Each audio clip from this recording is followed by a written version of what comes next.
Hello guys, welcome back to science dot. मैं हूं आपके एजुकेटर मलिक और आज हम लोग करने वाले हैं atomic structure. So without wasting our time, let's start our video. So here we go. Atomic structure में आ गए हैं हम लोग। सबसे पहले जानने की कोशिश करते हैं कि व्हाट इज एटम। एटम है क्या? Atom is the smallest unit of element और कंपाउंड, है ना। जैसा कि आप लोग जानते हैं कि एटम है क्या, तो it is the smallest unit किसी भी सब्सटेंस का। यहाँ पे अगर मैं एक पेपर ले लूँ, इस तरीके का अगर मेरे पास पेपर है, मैं इसको डिवाइड करती जाऊँ तो मेरे पास एक पॉइंट पे मैं आऊँगी जहाँ पे कि मैं इसको फर्दर डिवाइड नहीं कर पाऊंगी। तो and that is only known as atom. इसे ही हम लोग क्या कहते हैं? एटम। तो क्या आप मुझे ये बता सकते हैं कि एटम को फर्दर तोड़ा जा सकता है या नहीं? यस, इसे फर्दर तोड़ा जा सकता है। तो फिर इसे स्मॉलेस्ट यूनिट क्यों बोल रहे हैं? स्मॉलेस्ट यूनिट क्यों है ये? क्योंकि एज अ यूनिट ये स्मॉलेस्ट है। अब इसको जब हम लोग तोड़ते हैं एक एटम को, तो इसके अंदर से हमें क्या मिलेगा? इसके अंदर से हमें प्रोटॉन्स, इलेक्ट्रॉन्स, न्यूट्रॉन्स, ये सारी चीज़ें मिलेंगी, मतलब इसके पार्ट्स मिलेंगे। तो एज अ यूनिट ये स्मॉलेस्ट है, इसीलिए इसको हम लोग क्या कहते हैं? एटम। ओके। और इसके अंदर एक एटम को इस तरीके से अगर आप लोग इमेजिन कर लो कि ऐसा एक एटम है, तो इसमें क्या क्या हमें मिलता है? तो एक एटम के अंदर हमें इलेक्ट्रॉन्स, प्रोटॉन्स एंड न्यूट्रॉन्स मिलते हैं। इलेक्ट्रॉन ऑब्वियसली आप लोगों को पता होगा कि नेगेटिवली चार्ज होते हैं, इसलिए मैंने यहाँ पे माइनस चार्ज दे रखा है। प्रोटॉन क्योंकि पॉजिटिवली चार्ज होते हैं, इसलिए इनके ऊपर होता है प्लस चार्ज। और एक न्यूट्रॉन होता है। न्यूट्रॉन के बारे में भी आप लोगों को पता होगा। तो न्यूट्रॉन इज न्यूट्रल, है ना। इसका कोई चार्ज नहीं होता, इसलिए इसको हम लोग न्यूट्रल रखते हैं, दैट इज नो चार्जेस है। तो इलेक्ट्रॉन्स जो हैं वो नेगेटिव होते हैं और ये रिवॉल्व कर रहे होते हैं एटम के ऑर्बिट में, ये रिवॉल्व कर रहे होते हैं। और इनका एक न्यूक्लियस होता है। जैसे कि सेल्स में भी आप लोग जानते होंगे कि एक न्यूक्लियस होता है, तो वैसे ही एटम्स के भी एक न्यूक्लियस होते हैं।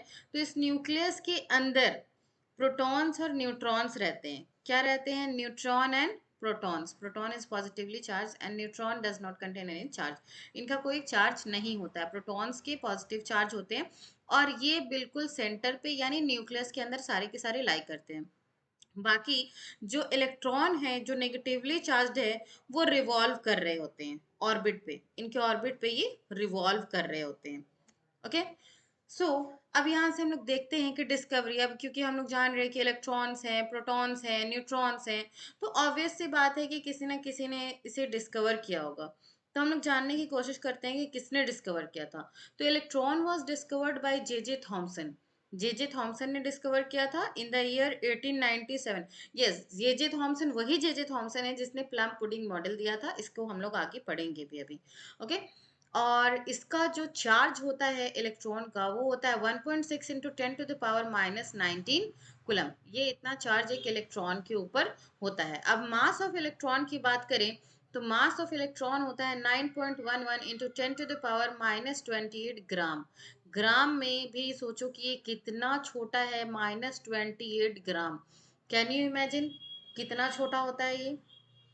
चलिए आते हैं प्रोटॉन्स की तरफ। ये जो प्रोटॉन है ना, ये पॉजिटिवली चार्ज्ड है।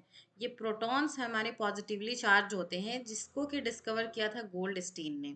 गोल्ड स्टीन ने कब डिस्कवर किया? 1886 में। इसके ऊपर चार्ज सेम वही होगा जो इलेक्ट्रॉन के ऊपर चार्ज होता है, 1.6 इंटू 10⁻⁻19 कुलम। अब आपके माइंड में ये क्वेश्चन आ रहा होगा कि सेम क्यों होगा? ऑब्वियसली जितने इलेक्ट्रॉन होते हैं उतने ही प्रोटॉन्स होते हैं, तभी तो एक एटम न्यूट्रल होता है ना। इस बॉडी के अंदर देखो, जितने यहाँ पे प्रोटॉन्स हैं, जितने पॉजिटिव चार्ज होंगे, उतने ही तो इनको इलेक्ट्रॉन्स चाहिए होंगे ना। अगर इनके पास 2 इलेक्ट्रॉन है तो 2 प्रोटॉन्स भी चाहिए होंगे, ताकि ये एटम न्यूट्रल रहे। अगर एक ज़्यादा हो जाए, जैसे घर में क्या होता है, 2 भाई है 2 बहन है, तो चलो दोनों बराबर है, तो दोनों की जब फाइट होगी ना, तो बहन बहन दोनों मिलकर भाई भाई को कूट देंगे, भाई भाई मिलकर बहन बहन को कूट देंगे। तो ये हो गया बराबर की बात। लेकिन अगर एक कम हो जाए, अगर एक भाई कम है, तो भाई बेचारा अकेला पड़ जाएगा, दोनों बहनें मिल करके उसे कूट देंगे। या अगर एक बहन कम है तो वो दोनों मिल करके उसे कूट देंगे। तो ये ऐसी प्रॉब्लम्स ना इनके साथ भी हो जाती है। इसीलिए जितने इलेक्ट्रॉन्स होते हैं उतने ही प्रोटॉन्स भी होने ज़रूरी है, to keep the atom neutral. इनको न्यूट्रल रहने के लिए जितने इलेक्ट्रॉन्स उतने ही प्रोटॉन्स होने चाहिए। अब मास ऑफ प्रोटॉन में हम लोग आते हैं, तो mass of proton is 1.67 into 10⁻⁻24 ग्राम। आप यहाँ देख रहे हो ये -24 ग्राम है और ये -28 ग्राम है, यानी 1/1000 इतना छोटा है ये, प्रोटॉन से इतना छोटा है इलेक्ट्रॉन। तो समझ रहे हो उसके मास में कितना डिफरेंस है। प्रोटॉन का मास हेवी है और जो इलेक्ट्रॉन है उसका मास बहुत ज़्यादा कम है। तब आप बोलोगे ऐसा क्यों, मास में डिफरेंस क्यों? तो ऑब्वियस सी बात है ना, देखो इन इलेक्ट्रॉन्स को करना क्या है, इलेक्ट्रॉन्स को मूव करते रहना है। ये जिम आते जाते रहते हैं तो इनका वेट मेंटेन्ड है। और ये जो प्रोटॉन है, इनको बस न्यूक्लियस के अंदर पड़े रहना है, न्यूक्लियस से बाहर ये आते नहीं है, बस न्यूक्लियस के अंदर पड़े रहना है। घर के अंदर पड़े रहो, वेट आपका वैसे ही बढ़ जाएगा। तो यहाँ पे प्रोटॉन्स का वेट बहुत बढ़ चुका है और इलेक्ट्रॉन्स जो क्योंकि मूव करते रहते हैं इसलिए इनका वेट जो है वो बिल्कुल बैलेंस्ड है। ये जिम शिम जाते जाते रहते हैं इसलिए इनका बैलेंस्ड है वेट। अब आप देखो न्यूट्रॉन, न्यूट्रॉन को किसने डिस्कवर किया था? मूजले ने डिस्कवर किया था इन द ईयर 1913। ओके। अब चार्ज ऑफ न्यूट्रॉन, तो ये हम लोग जानते हैं कि चार्ज कुछ इस पे होता नहीं है। मास ऑफ न्यूट्रॉन की बात करें तो न्यूट्रॉन पे भी उतना ही मास होता है जितना कि एक प्रोटॉन के ऊपर होता है। ऑब्वियसली न्यूट्रॉन भी पड़ा हुआ है न्यूक्लियस पे, तो इसका भी वेट गेन हो जाएगा और वेट गेन होने के बाद इसका वेट हो जाएगा 1.67 इंटू 10⁻⁻24 ग्राम। ठीक है।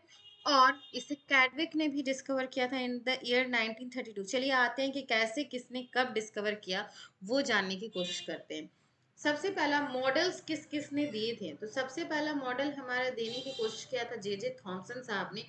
जे जे थॉमसन ने दिया था प्लम पुडिंग मॉडल।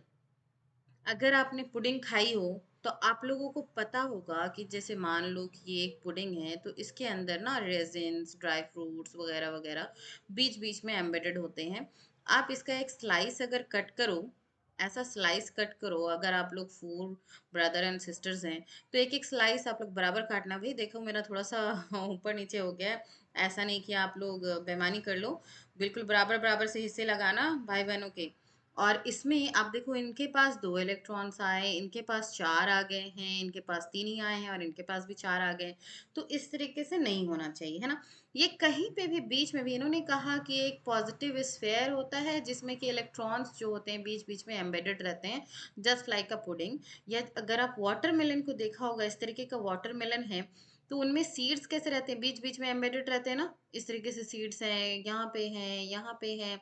तो उन्होंने बोला कि ऐसा ही एक पॉजिटिव स्फेयर है जो कि वाटरमेलन है और उसमें जो सीड्स होते हैं ना वो एम्बेडेड रहते हैं रैंडमली, तो वो रैंडमली एम्बेडेड है।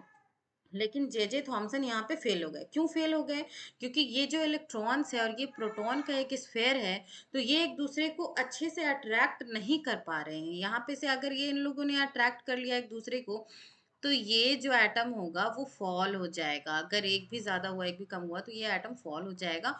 तो ये हो गए फेल, जे जे थॉमसन साहब हो गए फेल। अब हम आते हैं दूसरी थ्योरी के पास जो कि है हमारी रदरफोर्ड मॉडल, यानी रदरफोर्ड थ्योरी, जिन्होंने दिया था और इन्होंने डिस्कवरी की थी न्यूक्लियस की भी।